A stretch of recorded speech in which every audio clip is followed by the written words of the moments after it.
누가복음 5장 1절로 11절이 되겠습니다. 우리는 누가복음 5장 5절로 8절까지를 읽겠습니다.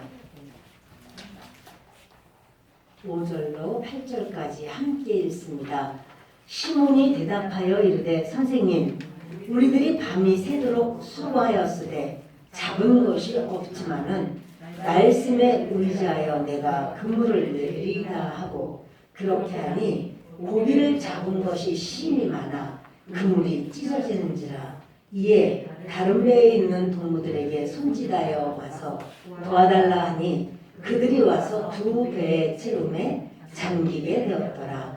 시몬 베드로가 이를 보고 예수의 무릎 아래에 엎드려 이르되 주여 나를 떠나소서 나는 죄인으로서이다 하니. 아멘. 저는 오늘 여러분들과 같이 실패 없는 인생, 이와 같은 제목으로 말씀을 나누려고 합니다. 우리는 모두 실패 없는 인생을 살고 싶습니다. 실패는 모든 자원이 낭비된다, 이렇게 생각이 듭니다. 시간도 낭비되고 어떠한 에너지도 낭비되고 인력도 낭비되고, 또 실패를 하면 인간관계가 깨어져 나갑니다. 건강도 체력도 다 그렇게 소진됩니다. 실패는 이 귀한 것들을 쏟아버리는 것 같이 안타까움과 그 소실되는 후유증도 큽니다. 그런데 실패 안 하는 인생, 실패 없는 인생은 과연 얼마나 그렇게 살까요? 사람들이 정말 실패 없는 인생을 살까요? 실패 뒤에는 하나님의 허락하심이 있습니다.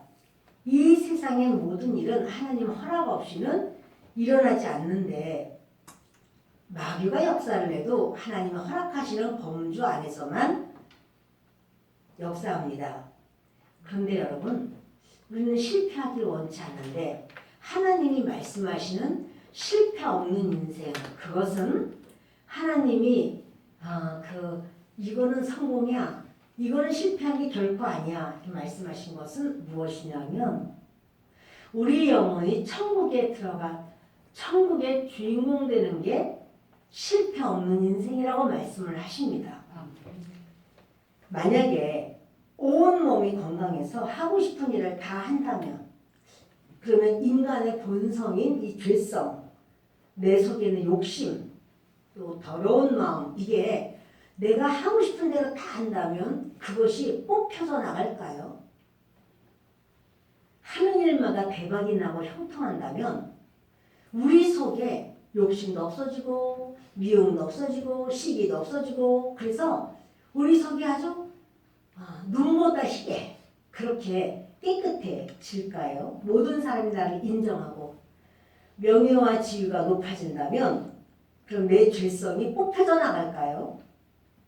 이러한 죄성에 물든 삶을 뽑아내지 못하면 그 인생을 주님은 결국 지옥이다, 이렇게 말씀하셔요. 그 사람이 어떠한 능력이 있고 스펙이 있고 어떠한 그 사람이 어떤 사람인가를 떠나서 주님은 너희가 정말 하나님의 사람, 너희의 죄성이 너희로부터 이제는 뽑혀져 나가기를 주님은 원하시노라, 이렇게 하시는데, 이것을 뽑아내기 위해서, 이 죄성을 뽑아내기 위해서 주님이 허락하신 게 실패예요. 내가 실패한 것 같은 고난과 연단 없이는 우리 속에 악한 죄성을 뽑아낼 수가 없습니다. 부자가 하늘나라에 가는 것이 낙타가 바늘기로 들어가는 것보다 어렵다, 그렇게 말씀했습니다. 자, 여러분, 로마서 7장 24절 읽겠습니다. 오호라, 나는 공고한 사람이로다. 이 사망의 몸에서 누가 나를 건져내랴. 여러분, 우리가 예수님을 믿으면 우리 안에 성화가 되어서 죄가 다 뽑혀져 나갈까요? 바울은 말하기를 나는 공고한 자다. 이 사망의 몸에서 누가 나를 건져내랴. 바울은 예수 그리스도를 믿는 사람이에요. 그래서 자기는 이 사망의 몸이 내가 자꾸 그렇게 사망 안에 내가 거하는 걸 보는 거예요. 그러므로 예수를 믿는다고 해서 죄성이 다 사라지지는 않습니다. 마태복음 5장 29절과 30절을 읽습니다. 만일 내 오른눈이 너를 실족하게 하거든 빼어 내버리라. 내 백체 중 하나가 없어지고 온 몸이 지옥에 던져지지 않는 것이 유익하며, 또한 만일 내 오른손이 너로 실족하게 하거든 찍어 내버리라. 내 백체 중 하나가 없어지고 온 몸이 지옥에 던져지지 않는 것이 유익하니라. 아멘. 우리의 눈, 우리의 오른손 너무나 중요합니다. 그런데 그 오른 눈이나 그 오른손이 실족하게 하거든 차라리 그것을 찍어버려라. 아니, 오른손이 없고 눈이 빠져버린 사람이 어떻게 성공적인 인생을 살 수 있을까요? 그러나 주님은 말씀하기를 그것이 죄짓는 그것에 사용되고 죄짓는 것이라면 그것을 찍어버리고 빼버리는 게 너에게 유익하다.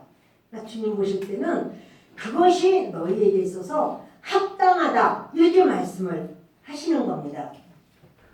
로마서 8장 2절을 보십니다. 같이 읽습니다. 이는 그리스도 예수 안에 있는 생명의 성령의 법이 죄와 사망의 법에서 너를 해방하였습니다. 그리스도 예수 안에만 생명의 성령의 법이 있습니다. 영원히 살 수 있는 법, 그리고 성령께서 함께 하시고 성령의 이끄심을 받는 성령이 주인 되는 삶, 그것이 그리스도 예수 안에서만 생명의 성령의 법이 있습니다. 이 세상에도 법이 많죠. 민법도 있고 형법도 있고 얼마나 법이 많아요. 그러나 그 법을 알고 있다고 해서 생명을 얻는 건 아니에요. 근데 주님은 말씀해요. 그리스도 예수 안에 있으면 생명의 성령의 법이, 나는 너희에게 그리스도 예수 안에 있으면 생명을 주려고 해. 나는 너에게 성령 하나님이 함께 하셔서 그 하나님이 너를 이끄시는 바로 그런 하나님이야. 이렇게 주님이 말씀하는 겁니다.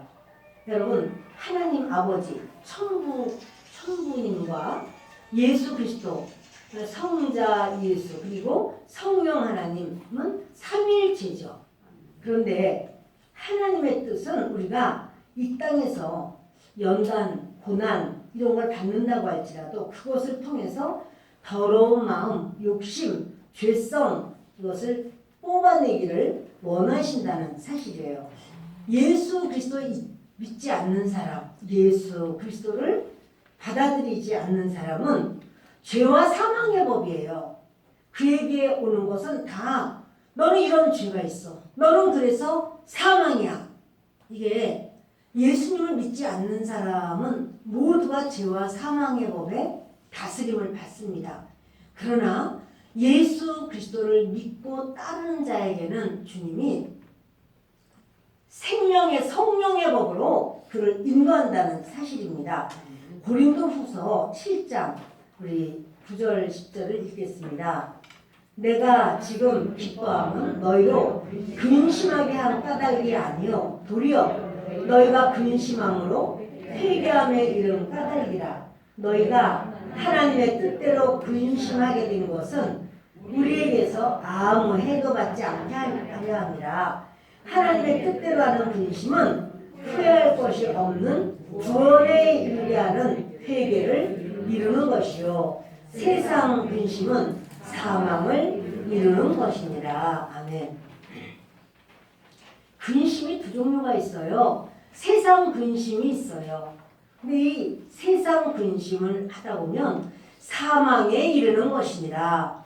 세상 근심의 결론은 사망입니다. 그러나 하나님의 뜻대로 근심하는 것, 하나님 뜻대로 근심하는 것은 주님이 우리를 회개하게 하신다는 사실이에요. 그래서 하나님의 뜻대로 우리가 내가 온전하지가 않아.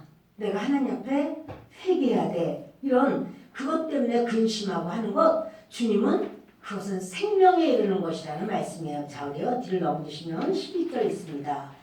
보라 하나님의 뜻대로 하게 된 이 근심이 너희로 얼마나 간절하게 하며 얼마나 변증하게 하며 얼마나 분하게 하며 얼마나 두렵게 하며 얼마나 사모하게 하며 얼마나 열심히 있게 하며 얼마나 벌하게 하였는가. 너희가 그 일에 대하여 일체 너희 자신의 깨끗함을 나타내었느니라. 아멘.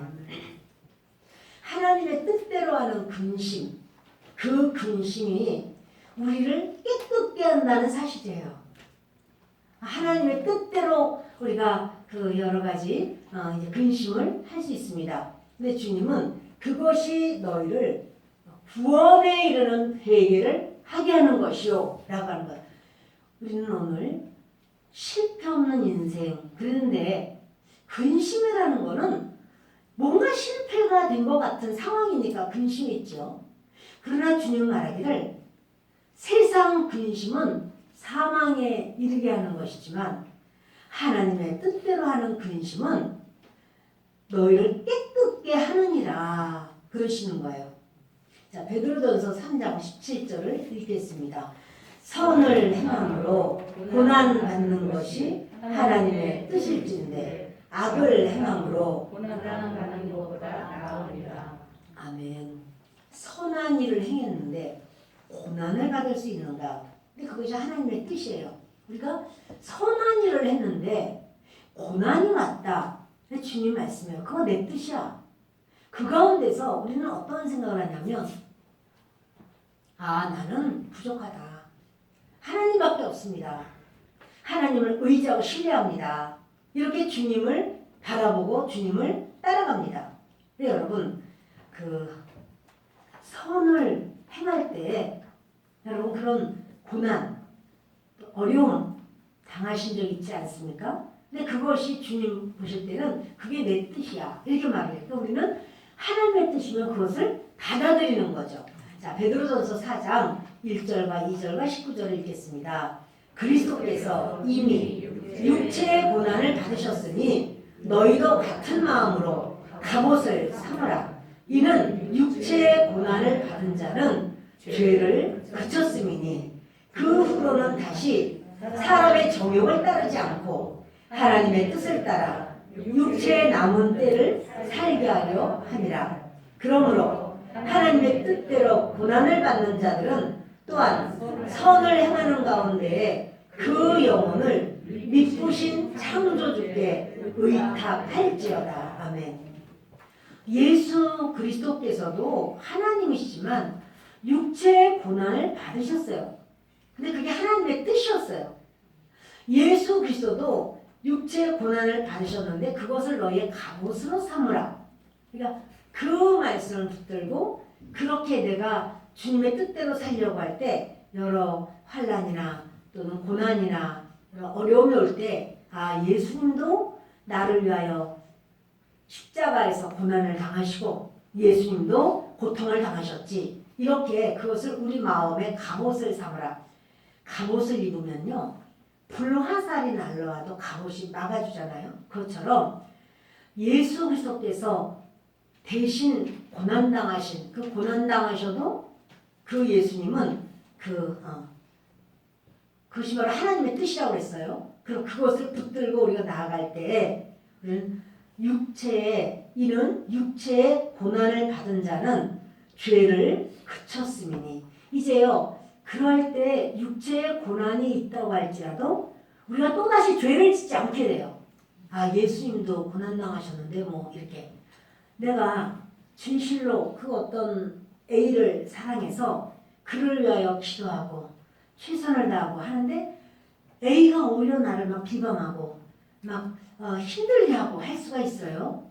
근데 그것을 이제는 내가 너를 얼마나 사랑하고 내가 기도하는데 그럴 수가 있어?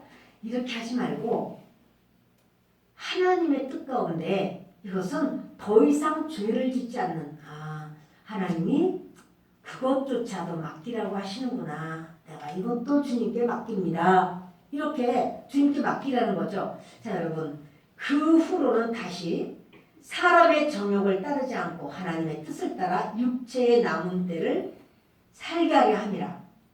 우리의 모든 삶을 주님은 사람의 정욕, 내 마음에서 솟구치는 어떠한 안목의 정욕, 이생의 자랑 이런 것을 따라서 살지 말고 하나님의 뜻을 따라서 육체의 남은 때를 살게 하려 함이라. 하나님의 뜻대로 고난을 받는 자들은 또한 선을 행하는 가운데 그 영혼을 미쁘신 창조주께 의탁할지어다. 주님 뜻대로 고난을 받을 때는요, 그 하나님께 내 인생을, 내 모든 것을 맡겨버리는 거예요. 여러분, 욥기를 좀 보겠습니다. 욥은 자기 자신을 참 의인으로 여겼어요.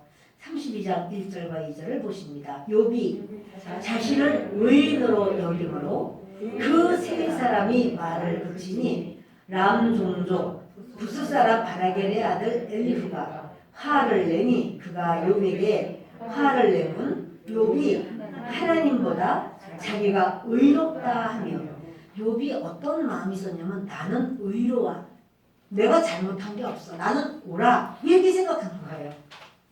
여러분, 하나님 앞에서 자기 의를 그렇게 주장할 수 있는 사람이 있을까요? 하나님 앞에서 자기 자신은 의롭다 이렇게 말할 수 있는 사람은 없죠. 네, 여러분, 또 욥기 34장 5절과 6절 봅니다.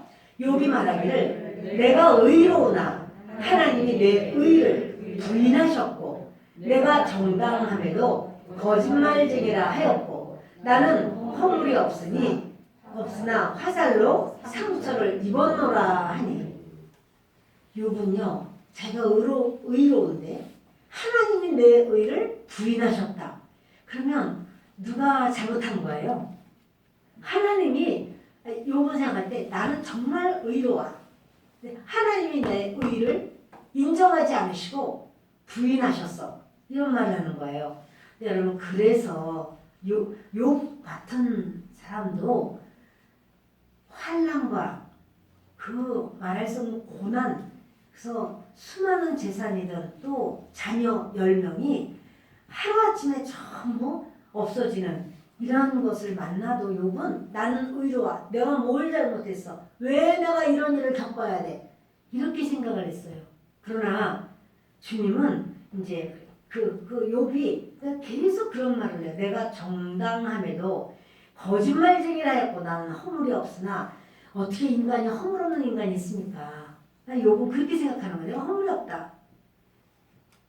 그러나 화살로 상처를 입었노라 이렇게 말하죠. 자, 우리요 욥기 13장 18절을 읽습니다. 보라, 내가 내 사정을 진술하였거니와 내가 정의롭다 함을 얻을 줄 아노라. 내 사정을 말했는데 내가 정의롭다고, 주님이 나를 정의롭다고 함을 얻을 줄 아노라. 여러분, 인간은 다 죄인이죠. 의인은 없나니 하나도 없다고 그랬어요. 그러다가 욥이 그 많은 대화 끝에 욥기 40장 4절을 같이 봅니다.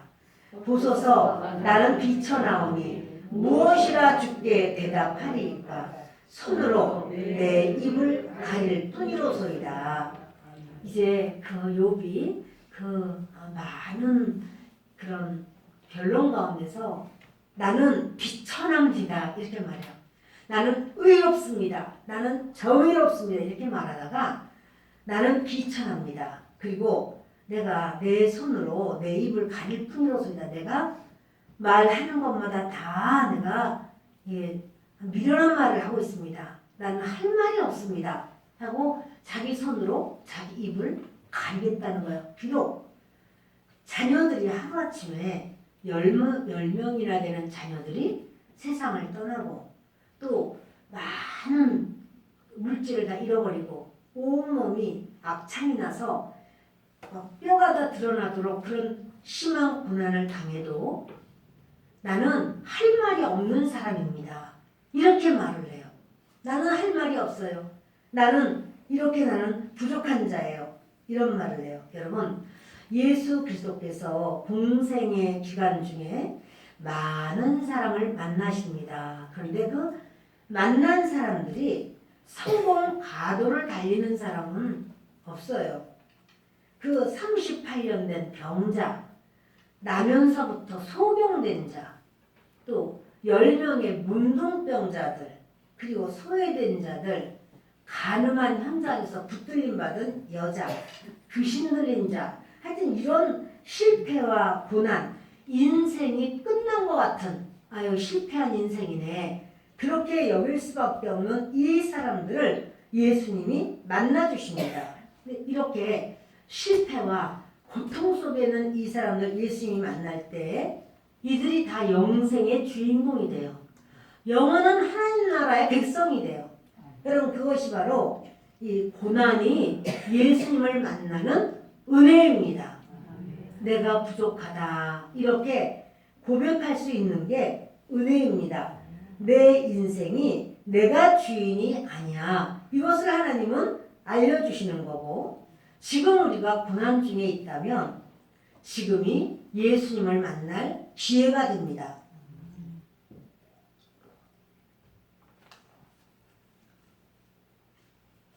실패 없는 인생, 성공하는 사업, 인간관계 또는 예수님 없는 화목과 화평, 잘 나가는 상황에서는 나의 더러움을 끊어버리기가 힘듭니다.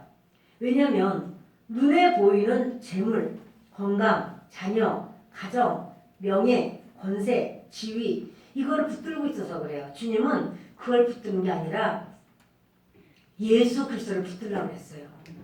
예수님이 십자가에서 고난당하시고 그가 하나님이시지만 그 고난당하신 그것을 붙들고 있으라 말씀하십니다.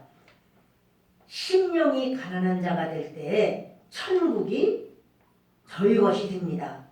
사람이 고난 중에 있을 때는 하나님만 의지하고 구하게 됩니다. 그래서 마음이 가난한 자는 복이 있나니 천국이 저희 것이며 이렇게 말씀하십니다.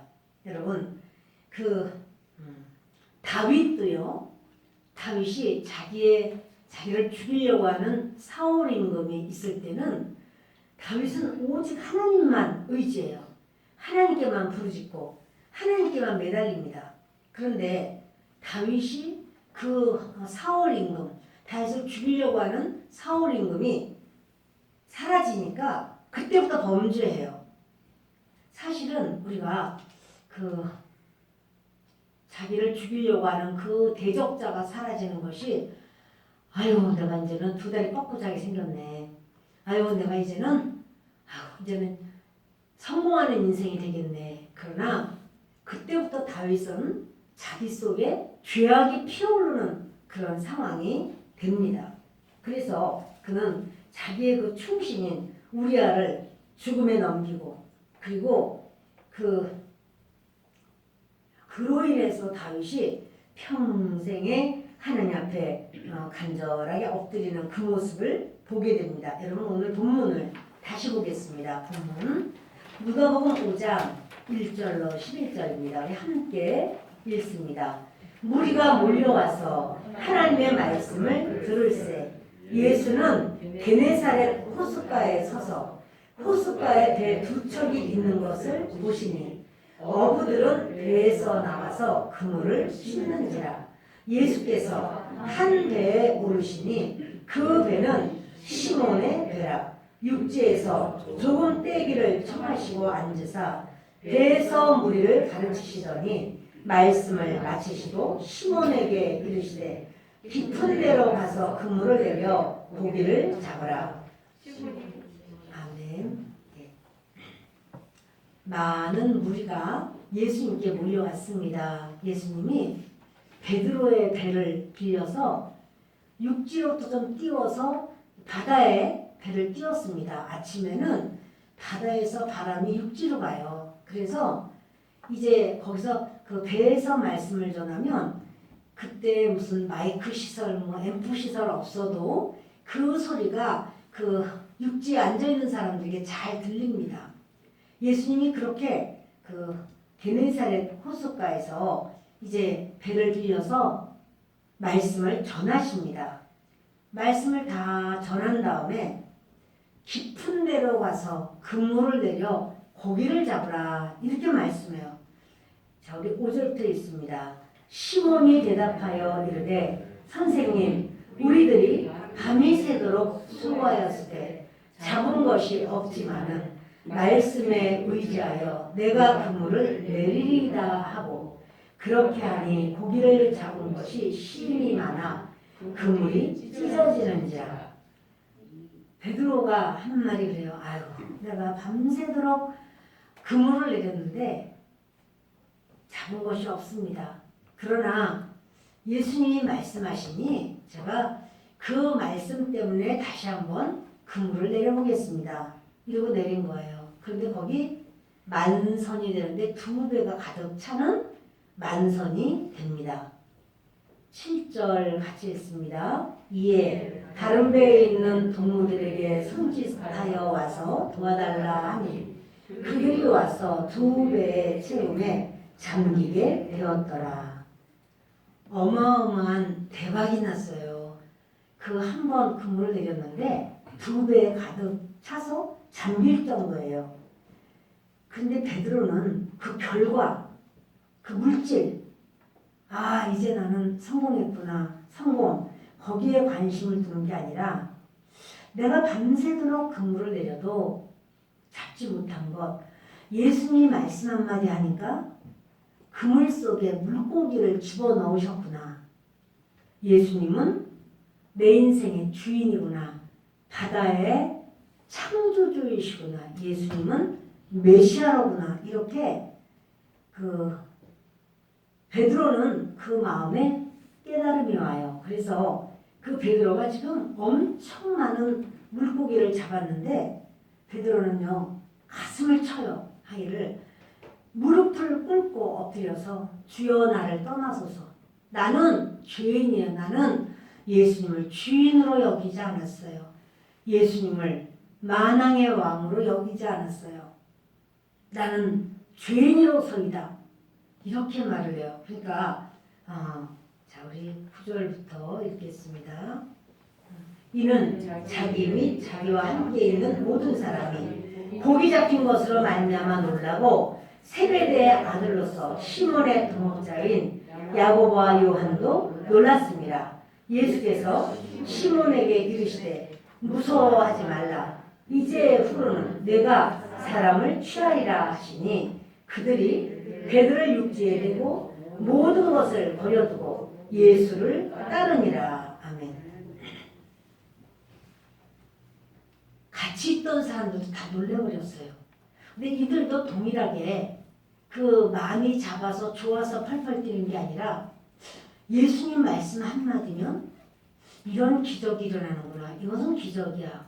그렇다면 우리는 우리의 인생을 주님께 맡겨야 되겠다. 여러분 그게 실패 없는 인생입니다. 그것이 성공적인 인생입니다. 눈에 보이는 물고기가 많이 잡혀서 그래서 이제 넉넉하고 풍성하게 다른 날보다도 몇 갑절의 돈을 벌었다고 해서 성공한 게 아니라 주 예수님이 누군지를 알고 주 예수님 앞에 나는 얼마나 부족한 줄을 알 때 그 사람이 바로 주님 보실 때에 실패하지 않는 인생을 사는 거죠. 여러분 주님은요 이 베드로가 결과에 주목하지 않고 과정에 집중하는 것을 보십니다. 다시 한번 그물을 내리는 것은 굉장히 쉽지 않은 일이에요. 때는 아침이기 때문에 이 물고기들이 얕은 물, 풀숲이나 바위 틈으로 다 들어가 버렸어요. 깊은 물에는 물고기가 살지 않습니다. 그런데 주님이 말씀하신 것 때문에 베드로는 물풀을 다 떼어낸 그물, 정리한 그물을 다시 던집니다. 그때 그는 주님이시구나, 주인이시구나. 나는 이분 앞에 지금 무슨 짓을 하고 있는 건가? 나는 죄인이로서이다. 우리가 주님 앞에 나는 죄인이로서이다 말하는 그 사람이 인생의 성공자예요. 영원한 하나님의 나라를 들어갈 수 있는 성공자예요. 말씀을 마칩니다. 결국 이들은요 예수 그리스도의 제자가 돼요. 이 세상이 중요한 것보다 더 중요한 주인 되시는 당신이 부르시는 대로 가겠습니다. 이렇게 그들은 주님을 따라가요. 오늘 저와 여러분에게 예수님은 누구십니까? 우리 주님 앞에 나는 이렇게 부족합니다. 주님 앞에 우리가 고백하면서 주님만이 나의 주인이십니다. 이렇게 주님 앞에 우리 간절히 구하는 시간을 좀 갖도록 하겠습니다. 우리 주님을 세 번 외치면서 기도합니다. 주여